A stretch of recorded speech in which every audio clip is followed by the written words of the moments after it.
Je commence avec les véritables apports de l'enquête à chaud. C'est très focusé sur ces points-là.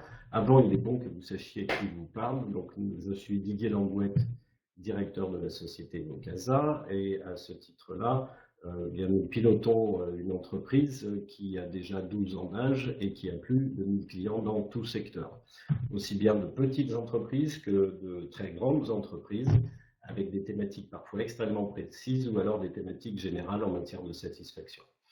L'objet n'est pas de faire un écran publicitaire, l'objet est de vous dire qui nous sommes.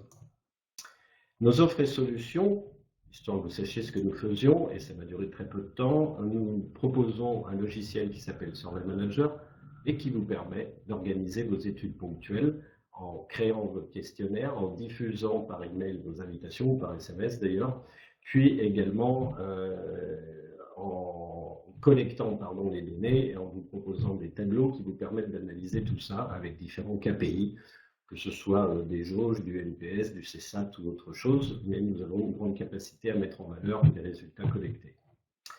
Alors, Survey Manager, c'est bon. Nous avons une deuxième offre pour ceux qui n'auraient pas le temps ou les moyens humains ou matériels, tout dépend, de réaliser des enquêtes ou de monter en compétences eux-mêmes. Eh bien, nous faisons ce travail-là également. Nous prenons une problématique donnée et nous faisons toute l'enquête du questionnaire jusqu'à la restitution des résultats. Enfin, nous faisons de l'écoute en continu, que nous appelons feedback automation chez nous. Ces enquêtes automatisées ont une différence notable dont je vais parler à partir de maintenant. Alors, ces 4 véritables apports de l'enquête à chaud, il y a d'abord, avant de focuser sur ces 4 points principaux, il y a déjà à se préoccuper d'une valeur qui est inhérente et très différenciante avec l'écoute ponctuelle, c'est que quand on met une enquête automatisée en place, et qu'elle est continue, désolé pour les écrans qui passent indépendamment de ma volonté, ces enquêtes tournent 24 heures sur 24, j'ai pas de chance, 24 heures sur 24, et en général, et c'est pour ça qu'on les appelle les enquêtes à chaud, dans les minutes ou les jours qui suivent l'interaction du client, il reçoit son questionnaire pour y répondre immédiatement. Bien entendu, il y a une différence énorme avec l'écoute ponctuelle qui, par définition, ne recherche pas l'exhaustivité. L'enquête en continu cherchera à traiter tous les clients qui rentrent en interaction avec l'entreprise. En tout cas, ils seront tous sollicités à répondre. Bien entendu, en fonction de qui vous êtes et de l'intérêt que votre client y porte, il y répondra ou pas. Voilà pour les choses qui différencient énormément.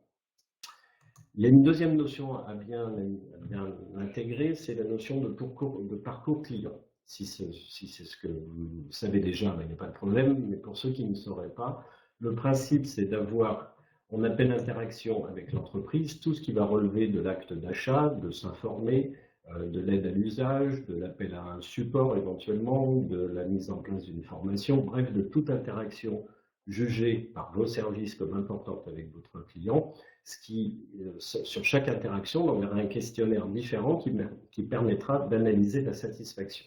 Donc, soit le questionnaire est différent d'une interaction à l'autre, soit il a un tronc commun et des questions différenciantes, soit ils sont complètement différents, tout dépend de ce que vous aurez à faire.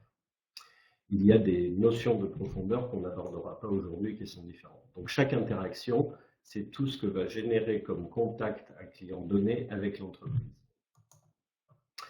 Alors, voici les 4 véritables apports de l'enquête à chaud. Commençons par les nommer si vous voulez bien.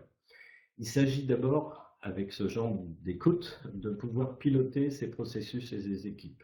Il s'agit également d'identifier les clients insatisfaits. J'aurais pu y rajouter les clients satisfaits, mais puisque nous avons 30 minutes, nous avons choisi de focuser sur le client insatisfait.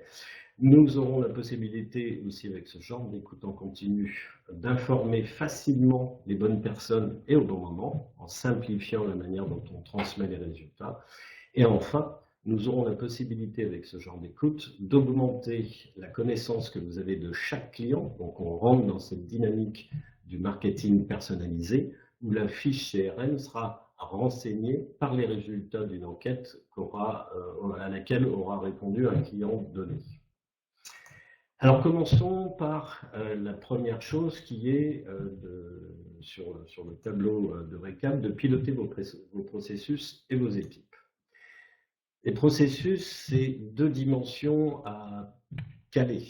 C'est d'abord les processus tels que vous les avez imaginés et écrits pour faire fonctionner votre entreprise et créer l'interface entre vous, entreprise, organisation et vos clients, mais ce sont aussi des hommes. Donc on va bien différencier les deux choses puisque le produit permet de faire ça. Ces solutions d'écoute en continu permettent de faire les deux choses. Maîtriser les processus en les mesurant, maîtriser l'écoute, c'est aussi faire en sorte que l'on identifie les collaborateurs pour ce qu'ils font. J'y reviendrai dans quelques minutes. Pour la mesure permanente de l'expérience de vos clients sur chaque interaction, nous avons ces processus où, par exemple, nous allons pouvoir mesurer la performance des processus que vous proposez dans un axe de temps. Là, nous allons de janvier à décembre. Nous avons choisi un exemple extrêmement simple, ça peut être beaucoup plus complexe de l'imaginer, où en gros, on va s'occuper de la satisfaction lors de la visite du site web, mais aussi de la satisfaction perçue au moment de la commande, et éventuellement, enfin pas éventuellement, et pour le cas de figure donné, de la satisfaction au moment de la livraison. Pour vous montrer ce que ça peut faire, je choisis juste de commenter la courbe rouge. Dans notre produit, d'ailleurs, vous pouvez effacer une ligne au profit de l'autre, de sorte que vous puissiez concentrer votre analyse visuelle sur chaque courbe. Et vous pouvez bien entendu enlever l'une, ou sur les trois par exemple, vous pourriez en enlever une ou deux pour n'en laisser qu'une, ou alors en comparer. Ce que l'on voit très nettement sur ce graphique, et exagéré pour pouvoir le commenter plus facilement, c'est que sur cette évolution de la satisfaction concernant la commande, eh bien, vous voyez que par exemple, il y a eu un effet en juin et juillet, ça a plongé cette satisfaction. Alors, comment se fait-il ? Ça vous permet d'abord de le constater, mais on peut sans doute en conclure, là rien ne dit que c'est le cas, mais vous connaissez votre entreprise et donc on sait ensuite relier les choses, que par exemple en juin et juillet ou en août, eh bien, vous avez eu moins de collaborateurs disponibles via les vacances, ou pourquoi pas, si votre activité est très estivale, une surcharge de commandes, mais en tout cas, visiblement, à ce moment-là, vous avez observé quelque chose qui se passait moins bien. Donc le graphique va nous aider tout simplement à prendre la décision de réétudier votre process. Pourquoi pas vos hommes? Ça peut être aussi des hommes qui ont été en sous-performance à ce moment-là, soit pour des raisons de vacances, comme je le disais, soit pour des raisons de surcharge, soit parce que vous avez eu de nouveaux arrivants. Bref, vous aurez de quoi observer ce qui se passe dans votre entreprise, sans pour autant conclure trop vite, mais essayer d'améliorer vos processus. Ça, c'est toujours sur les processus. La mesure des processus également, c'est de repérer des bonnes et des mauvaises pratiques. Alors là, on reste au niveau, finalement, de l'observation d'un processus, mais en benchmarkant. Vous voyez que vous aurez, avec ce genre de solution, la possibilité de faire loguer les gens qui ont besoin de cette information en fonction de leur poste, et donc vous aurez une hiérarchisation des informations qui s'affichent, de sorte que, dans cet exemple-ci, eh bien, nous aurons monsieur le chef d'IBM qui va avoir la capacité à analyser le comportement de la satisfaction sur ces régions. Et ainsi, il peut là constater en un seul coup d'œil que dans l'Est, ça se passe a priori moins bien que dans l'Ouest, qui surperforme. Bien entendu, ça ne donne pas les réponses opérationnelles directement, puisqu'il vous faudra creuser les choses pour savoir ce qui se passe. Mais au moins, vous avez un point de départ constaté, parce qu'il n'y a pas pire qu'un chiffre s'il n'est pas mis en rapport avec d'autres pour pouvoir savoir exactement ce qui se passe. Ça ne vous donne pas tout de ce que vous devez faire, ça vous donne des indications précieuses. Certains s'aventurent à expliquer qu'on ne peut pas rester aveugle, que d'être borgne, c'est déjà moins bien, on a quand même un œil qui voit. Nous, on pense qu'avec ce genre d'opération, eh bien, vous arrivez à regarder ce qui se passe réellement en face avec les deux yeux grands ouverts.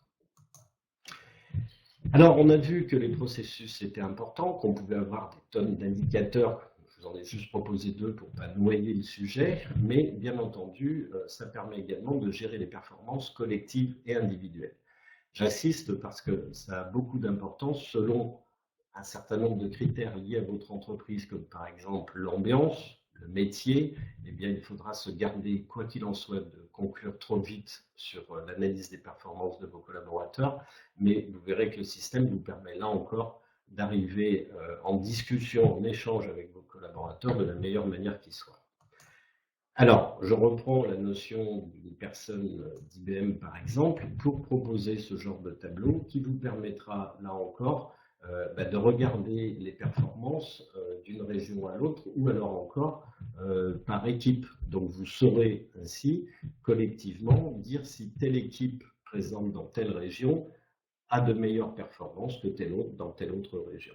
Donc on est toujours sur cette dimension, mais cette fois-ci on s'intéresse plus à ce que font les équipes collectivement. Donc on va comparer par exemple un pool de personnes répondant au téléphone entre un plateau A et un plateau B par exemple. Mais on peut descendre aussi jusqu'au niveau de l'individu, c'est ce que traduit le slide que vous avez sous les yeux. Et là, même chose, en un coup d'œil, eh bien, on s'aperçoit que Christophe a visiblement quelques soucis, alors que Stéphane, lui, surperforme, puisque la partie rouge vous indique, d'ailleurs visuellement dans ce code couleur-là, qui pourrait être bien entendu différent et adapté à votre entreprise, que l'un a un taux de satisfaction énorme, alors que Christophe, visiblement, a plus de problèmes. Donc on sait descendre, même jusqu'au niveau de l'individu, pour essayer d'identifier ceux qui auraient besoin, par exemple, de recevoir une formation ou qui traverseraient une période délicate. Ça aide à piloter les performances de vos collaborateurs, donc comme de vos équipes.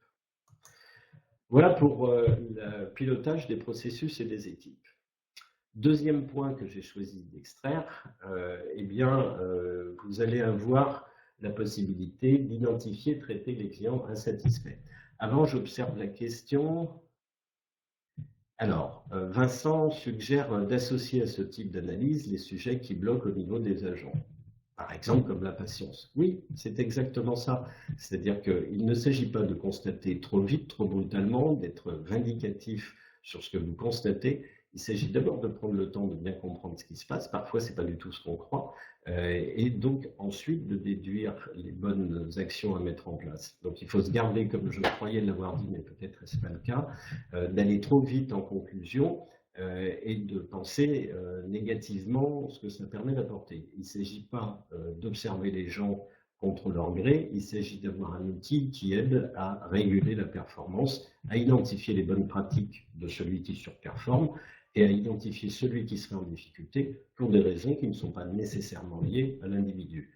Mais bien entendu, il y a d'abord à réfléchir sur l'intelligence des processus que vous mettez en place.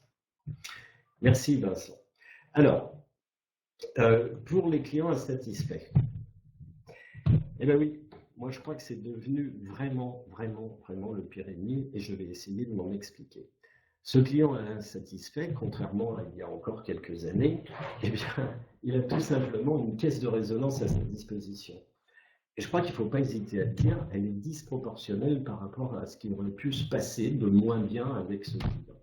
Donc il va falloir, là encore, savoir prendre du recul, et c'est un travail à part entière, c'est pour ça que moi, ma première recommandation sur ceux qui veulent identifier leurs clients insatisfaits, c'est avoir des gens, vous parliez tout à l'heure de caractère, ou des sujets d'analyse qui bloquent au niveau des agents, oui, il va falloir nommer quelqu'un précisément là-dessus, de sorte que ça ne se dilue pas, comme je le vois trop souvent, y compris chez de très grands clients, qui mettent en place de l'écoute client en continu, mais qui ne traitent pas réellement ce qu'ils observent chez les clients insatisfaits.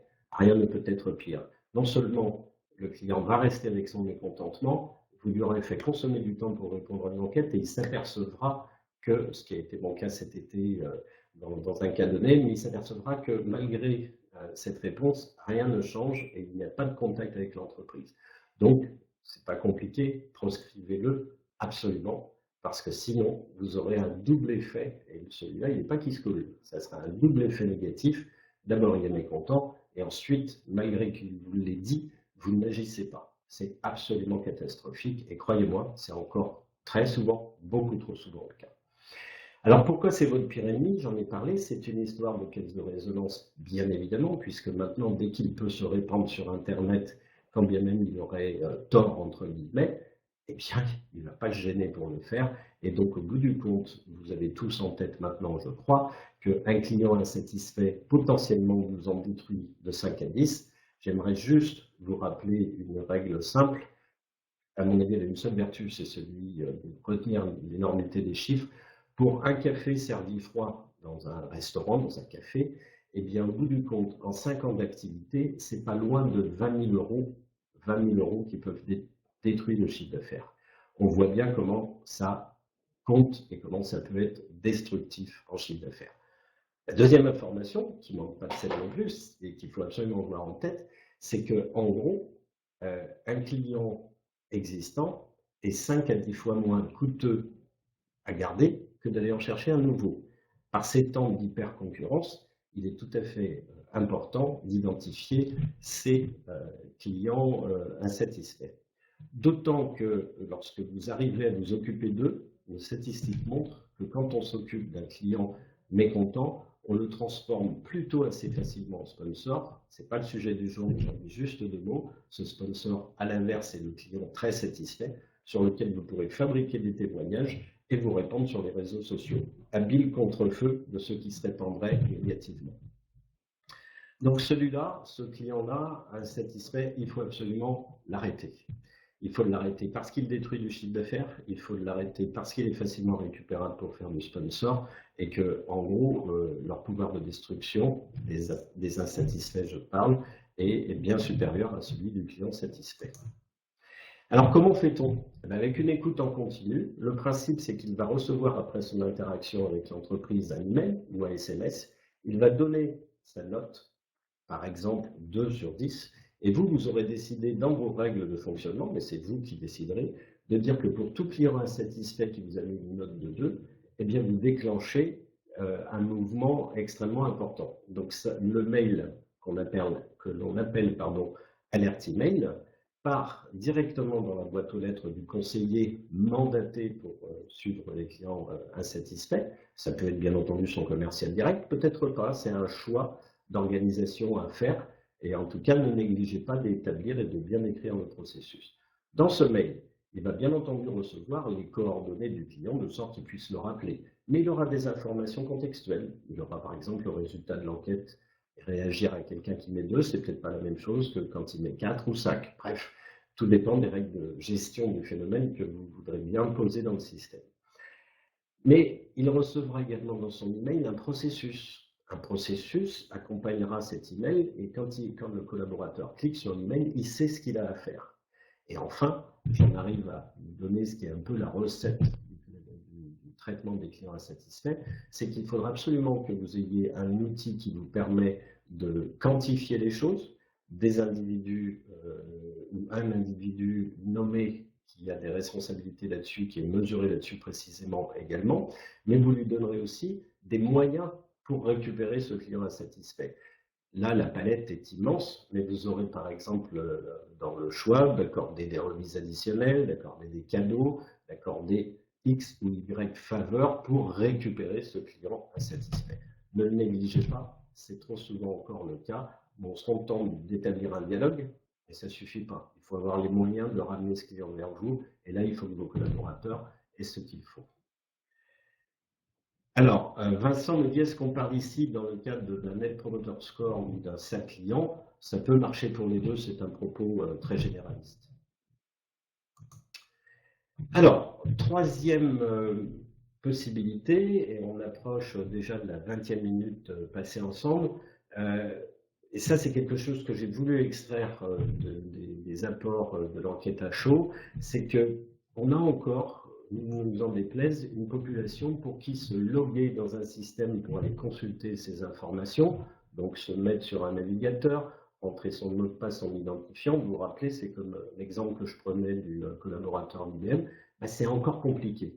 Alors, ce niveau de complexité peut être complètement gommé de différentes manières, mais pour certains, notamment en situation de mobilité, c'est compliqué. Si tous vos commerciaux sont du lundi au vendredi sur la route et ça existe, ça va être délicat de leur demander de se connecter sur tel système pour compulser des informations complexes, quand bien même il y ait beaucoup de valeur dans tous ces tableaux de bord.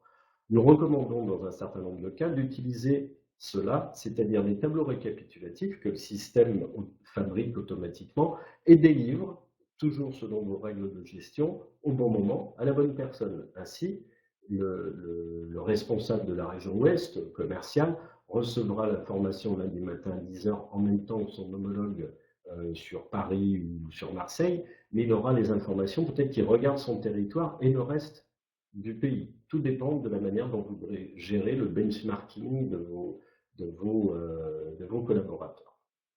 En tout cas, c'est un outil qui est de plus en plus utilisé, mais qui a vraiment un mérite, c'est de porter la bonne information au bon moment, comme je disais, auprès de chaque collaborateur, et d'éviter d'être dans une situation « Ah ben j'ai pas pu me connecter, etc. » Non, là, il le reçoit directement dans sa boîte aux lettres, et on sait depuis aujourd'hui, je trouve que c'est une information clé, plein de choses qui sont passées aujourd'hui, mais on vient d'apprendre par Google qu'aujourd'hui, ça y est, on y est passé pour la première fois, il y a plus de demandes de recherche sur Google Smartphone que sur Google PC, l'ordinateur, bien entendu.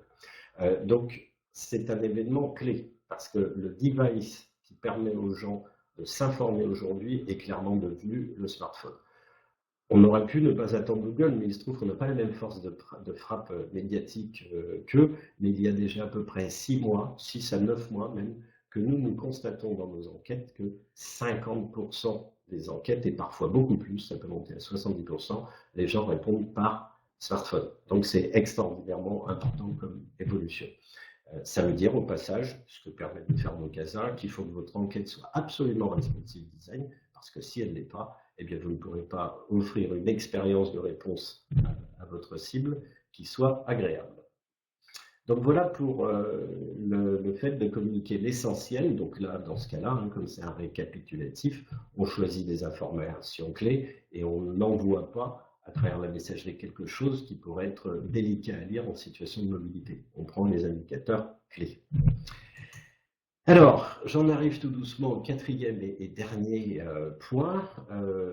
Il s'agit cette fois-ci d'épouser, de surfer sur la vague du CRM et du marketing individuel. Vous savez bien que maintenant, on essaie le plus possible dans les directions marketing de s'adresser non plus à un collectif au titre que la personne est boulanger, mécanicien ou a besoin de telle ou telle chose, mais on parle bien de monsieur Denis qui habite rue du Faubourg Saint-Honoré et qui a chez nous un statut d'un client Gold, par exemple, d'un client important et sur lequel on a déjà eu à gérer 2 ou 3 choses. Eh bien, à partir de ce genre de système, vous allez pouvoir tout simplement envoyer vos enquêtes au fur et à mesure qu'il y a interaction. Le client répond, ça vient se stocker dans la plateforme d'écoute en continu, mais ça va venir alimenter directement votre CRM, de sorte que quand votre commercial va contacter le client X ou Y, il aura sous les yeux les informations qui feront état de ce qu'il a pensé des dernières choses. À l'évidence, on ne s'adresse pas de la même manière à un client qui vous a mis une note comme quoi il est très satisfait, ou alors qui vous a mis une note de très insatisfait. Donc on va pouvoir nuancer son propos, l'adapter et avoir une approche commerciale où on écarte un peu de partie de la surprise dans le dialogue et dans le contact avec le client, mais où on va intervenir en connaissance de cause, ce qui est quand même extrêmement important de nos jours. Notez bien que les différentes études montrent aussi qu'aujourd'hui, ce que le client apprécie le plus, au-delà de la remise du cadeau, c'est d'être reconnu. S'adresser à quelqu'un avec ses noms, prénoms et avoir en tête, parce qu'on l'a sous les yeux, l'historique de ce qu'il vient de faire avec vous dans les mois précédents. Là, tout dépend de votre activité. Certains, ce qui est important, c'est la notion de la semaine, d'autres c'est le mois, d'autres c'est le trimestre, d'autres c'est l'année, voire ça peut fonctionner sur du pluriannuel. Bref, ça va vous permettre d'avoir des fiches clients réellement beaucoup plus intelligentes et donc d'obtenir un dialogue beaucoup plus constructif avec vos clients et de déployer ce fameux marketing personnalisé, personne par personne. Alors, nous arrivons tranquillement à la fin de ce webinaire qui fait le tour en 30 minutes. Donc évidemment, je vous encourage à nous contacter si vous manquez des informations. J'aimerais juste rappeler à travers ce slide que tout part de chez vous, client. S'il faut, pour pour mettre en place ce genre d'écoute en continu, mais je vais y revenir dans quelques minutes, il faut que vous ayez absolument la possibilité de générer des fichiers de contact. Une fois que vous avez ces fichiers de contact, qui s'automatisent très bien, on le fait tous les jours, on l'a fait sur maintenant plusieurs dizaines de projets de ce type-là, on approche la centaine de projets. Et donc, vous aurez les 4 rapports en résumé, c'est des tableaux de bord en ligne où vous accédez avec un simple navigateur, et ça toute l'année, en permanence, que ce soit depuis un PC ou un smartphone. Donc on accède, on se logue et on obtient les informations que le système autorise en fonction des choix qu'a fait votre direction d'accorder telle ou telle information. Ça, c'est la première valeur ajoutée. La deuxième, c'est ces fameux tableaux récapitulatifs par email. Ces emails, bien entendu, sont poussés automatiquement. Une fois que tout ceci est en place, c'est la grande chose, différenciante aussi avec l'écoute ponctuelle, tout est automatisé. Il n'y a plus d'intervention humaine. Les emails partent automatiquement, les clients répondent, ça s'agglomère dans la base et ça vous délivre cette première valeur des tableaux de bord en ligne, cette seconde, les emails qui récapitulatifs pour informer les gens au bon moment, la bonne information au bon moment. Troisième possibilité, les alertes email qui déclenchent le repérage d'un client insatisfait. J'en profite pour dire, parce qu'il y a un peu une marotte personnelle, les clients satisfaits également, c'est-à-dire les clients satisfaits comptent pour la possibilité que j'ai exposée tout à l'heure, mais il s'agit d'abord de repérer le client insatisfait et bien évidemment de le traiter selon les normes que l'on a vues tout à l'heure ensemble. Et puis enfin, et vous allez pouvoir aussi récupérer les données enquête après enquête, jour après jour, qui vont venir alimenter très proche de l'interaction du client, le fichier client. Et votre CRM derrière vous permettra de trier vos fiches clients et donc de gérer, par exemple, en urgence, ceux qui auraient répondu à l'enquête. Bref, vous allez pouvoir organiser vos priorités et les gérer au mieux. J'ai voulu vous donner une image récapitulative. Vous avez d'un côté la production, on va dire, fonctionnelle, technique, de ce que les gens auront une fois qu'ils ont mis en place une écoute en continu. Mais souvent, ce qui parle le plus, c'est les titres que je vous ai proposés en début de webinaire. Il s'agit d'abord de piloter ces processus et ces équipes. Il s'agit ensuite d'informer facilement les bonnes personnes au bon moment. Il s'agit d'identifier, de traiter les clients insatisfaits, et ceci automatiquement, en tout cas d'en être informé. Et il s'agit d'augmenter votre connaissance de chaque client pour vendre mieux, pour vendre plus. Donc c'est, sachant que parfois le mieux n'est pas le plus, mais c'est un autre débat que je vous propose d'aborder sur un autre webinaire peut-être. Je vous propose enfin une vue globale du fonctionnement. Tout part de vous, je vous l'ai dit, c'est vous qui devez produire vos fichiers clients. Ces fichiers clients, on a la capacité à automatiser des processus qui font qu'ils se déposent automatiquement dans la plateforme Vocasa qui fait du feedback automation. Préalablement, vous aurez conçu vos questionnaires, vos tableaux de bord.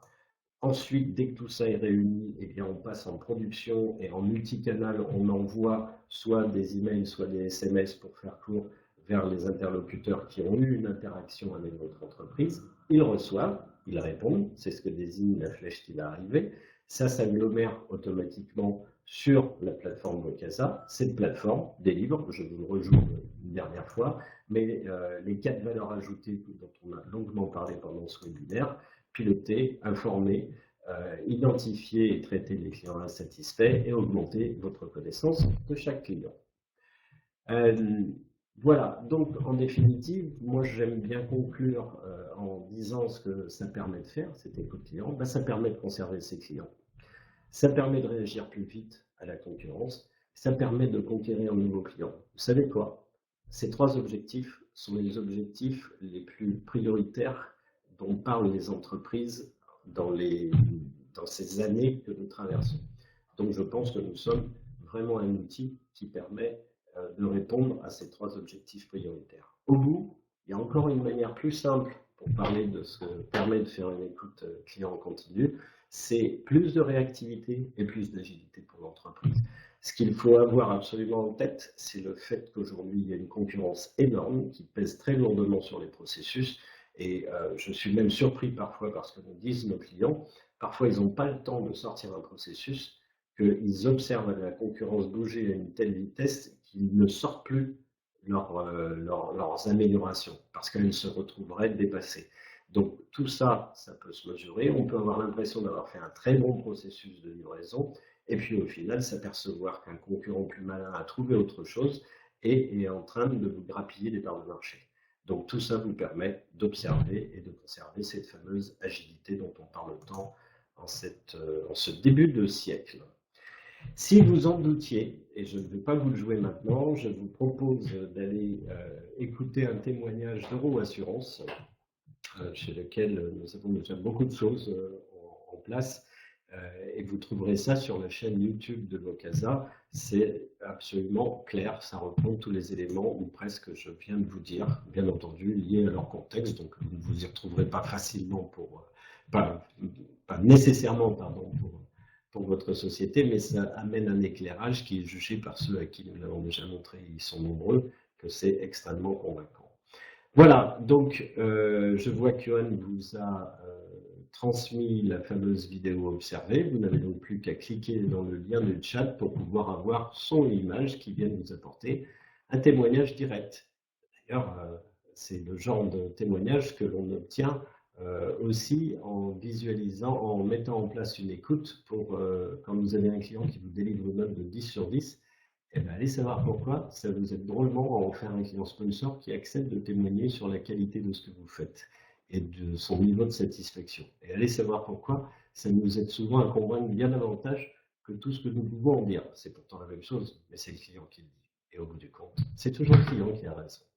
Voilà. Merci beaucoup à vous. Si vous souhaitez poser des questions, n'hésitez pas, surtout pas. Je suis là pour ça.